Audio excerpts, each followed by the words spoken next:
Hello guys, in this lecture we delivered the lecture on azeotropic mixture. So in this video we explain graphically which one is minimum boiling azeotrops and which one is maximum boiling azeotrop.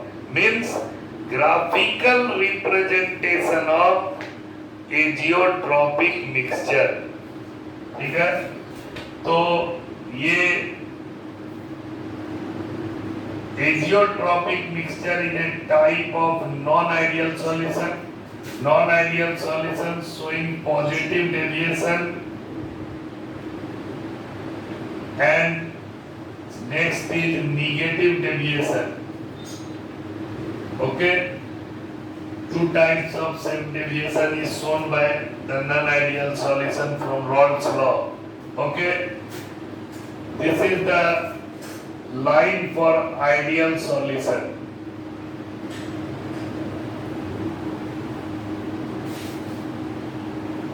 This is the line for ideal solution.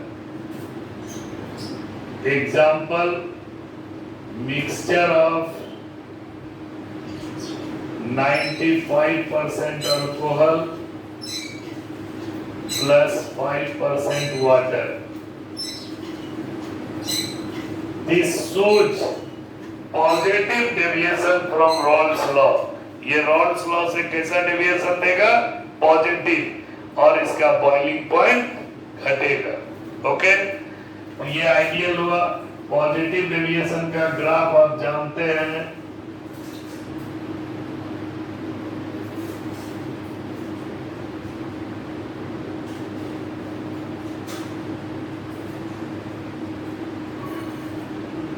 ये हो गया graph for positive deviation, यानी vapour pressure increase कर गया, और ये हो गया आइडियल लाइन. तो यहां पे C2H5OH है और H2 mole fraction of C2H5OH, ये vapour pressure versus mole fraction का ग्राफ है. ठीक है, और यहाँ पे वाटर जो है वो जीरो है. मोल फ्रैक्शन ऑफ वाटर क्या है? Zero. But in this component water mix होते गया. इसमें यहाँ पे वाटर जीरो है, अल्कोहल 100% है यहाँ पे इस एक्सिस पे. लेकिन जब वाटर मिक्स होते गया तो यहाँ पे जब आया तो अब अल्कोहल आ गया यहाँ पे 0% और वाटर हो गया 1. वाटर कितना हो गया? 1. तो ये ग्राफ हम आपको आइडियल नॉन आइडियल सॉल्यूशन में समझा चुके हैं. अब solution showing positive deviation from Rawls law, जैसे यहाँ पे इथेनॉल 1 है और उसमें जब पानी मिलना शुरू हुआ, यहाँ पे 5% वाटर अब इसमें मिल रहा है, तो ये यहाँ तक मान लीजिए बढ़ गया. अब यहाँ तक बढ़ने के बाद जो इसका वेपर प्रेशर है वो मैक्सिमम हो गया. तो ये कंपोजिशन ही मिक्सचर का हुआ. Mixture of 95% C2H5OH and 5% water. तो शुरू में यहाँ पे इस एक्सिस पे इथेनॉल है, 100% ethanol. No water is mixed at this point. 100% ethanol और वाटर जीरो है. लेकिन जैसे जैसे मिक्सचर बनाए, वाटर को इसमें ऐड किए, तो जब 5% वाटर मिल गया, यहाँ से यहाँ तक चला तो 5% वाटर इसमें मिल गया. यहाँ पे एक बाइनरी मिक्सचर मिला, उस मिक्सचर का वेपर प्रेशर हाई हो गया, यानी ये पॉजिटिव डेविएशन में चला गया. कौन डेविएशन? Positive deviation. और जिसका पॉजिटिव डेविएशन हो गया, वेपर प्रेशर बढ़ गया, उसका बॉइलिंग पॉइंट घट जाएगा. तो अब देखिए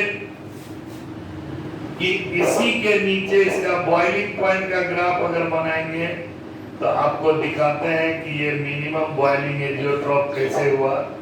ये हो गया आपका मोल फ्रैक्शन, इधर हो गया बॉइलिंग पॉइंट। मान लीजिए कि ये अल्कोहल का बॉइलिंग पॉइंट है C2H5OH, कितना होता है 352 केल्विन, आपको पता है 352 केल्विन। और वाटर का बॉइलिंग पॉइंट आप जानते हैं H2O का कितना होता है 373 केल्विन, हो गया।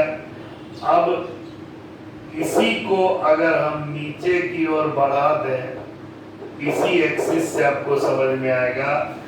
तो यहाँ पे इथेनॉल था, इथेनॉल कितना है 1, वाटर का मोल फ्रैक्शन कितना है 0, और यहाँ पे वाटर कितना है 1 और इथेनॉल कितना हो गया 0। ठीक है, यहाँ तक आए 100% वाटर हो गया, यहाँ पे इथेनॉल है 95% और वाटर है कितना 0। ये उसका टेम्परेचर हो गया, इथेनॉल का बॉइलिंग पॉइंट और वाटर का बॉइलिंग पॉइंट यहाँ लिख दिए। अब जैसे इथेनॉल में 5% वाटर मिल गया, इथेनॉल में 5% वाटर मिला तो वेपर प्रेशर मैक्सिमम हो गया। इथेनॉल में 5% जब वाटर मिला तो इसका बॉइलिंग पॉइंट घट गया, ठीक है, और फिर यहां से ये चल दिया। तो अब ये जो बॉइलिंग पॉइंट हुआ यही मिक्सचर का बॉइलिंग पॉइंट हुआ। Mixture of 95% ethanol in water, ठीक है, mixture of 95% alcohol in water. तो अब इसका जो बॉइलिंग पॉइंट है देखिए यहां ठीक से, ये अल्कोहल है, अल्कोहल से भी कम हो गया और वाटर से भी क्या हो गया, इसका बॉइलिंग पॉइंट कम हो गया। तो दोनों ही कंपोनेंट से बॉइलिंग पॉइंट मिक्सचर का क्या हो गया, कम हो गया। इसीलिए पॉजिटिव डेविएशन जो दिखाएगा उसका बॉइलिंग पॉइंट घटेगा, मिनिमम बॉइलिंग एजियोट्रॉप्स होगा। और ये हो गया आपका मिनिमम बॉइलिंग एजियोट्रॉप का example graph, minimum boiling azeotropes, ठीक है।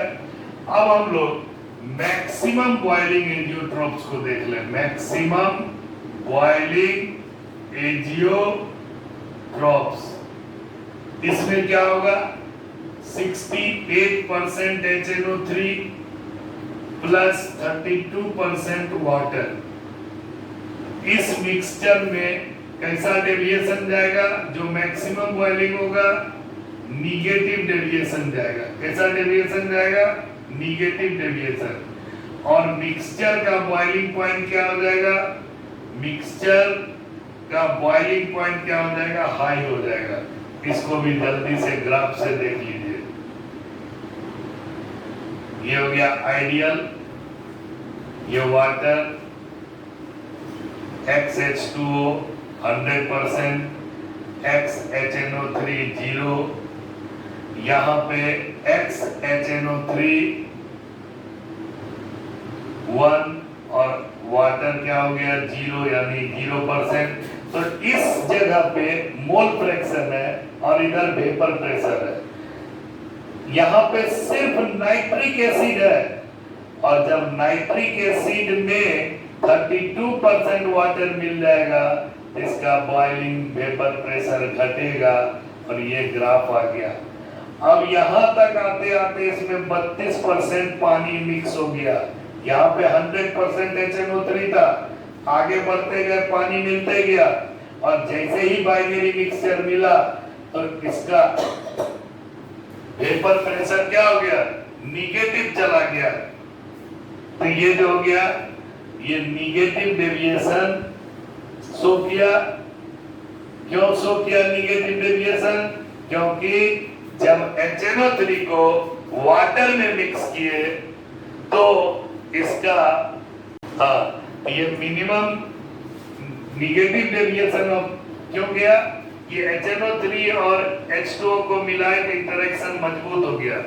यहाँ पर आते आते ये मिक्सचर बन गया 68% HNO3 प्लस 32% वाटर। ओके, अब निगेटिव डेविएशन दिखाया, निगेटिव डेविएशन, तो इसका बॉइलिंग पॉइंट क्या होगा? वेरी हाई होगा। पॉजिटिव डेविएशन दिखाएगा, बॉइलिंग पॉइंट लो होगा। अब इसको एक ग्राफ से देखिए, ये हो गया बॉइलिंग पॉइंट और इधर हो गया टेम्परेचर मोल फ्रैक्शन। ये हो गया HNO3 का XHNO3 और XH2O 0, 100% HNO3 है। यहाँ पे XH2O 100% हो गया, XHNO3 हो गया 0। अब ये मोल फ्रैक्शन इधर बढ़ रहा है, तो वाटर यहाँ हो गया वाटर, ये हो गया वाटर, और इस एक्सिस पे है HNO3। ठीक है, ये दोनों को हम लोग इसी लाइन को ऊपर से नीचे करके देख सकते हैं। यही हुआ मिक्सचर, फाइनली सॉल्यूशन यहीं पे बना। This is the point eight which the azeotropic mixture is form. This is the point eight which azeotropic mixture is form. Okay, अब इसका बॉइलिंग पॉइंट HNO3 में जैसे जैसे पानी मिलते गया, तो यहाँ तक जब आया तो ये कंपोजिशन पे 68% HNO3 है और 32% वाटर है। अब वाटर मिलने के बाद इसका बॉइलिंग पॉइंट क्या हो गया? बढ़ गया। ठीक है, और फिर यहाँ से चला गया वाटर के बाद ज्यादा पानी मिलने से फिर। तो अब ये जो बॉइलिंग पॉइंट है, इस boiling point is higher from HNO3 से भी ज्यादा है और ये बॉइलिंग पॉइंट H2O से भी ज्यादा है। तो इसको हम लोग मैक्सिमम बॉइलिंग एजियोट्रॉप्स के नाम से जाने। ठीक है, ये हो गया all about your azeotropic mixture. Bye.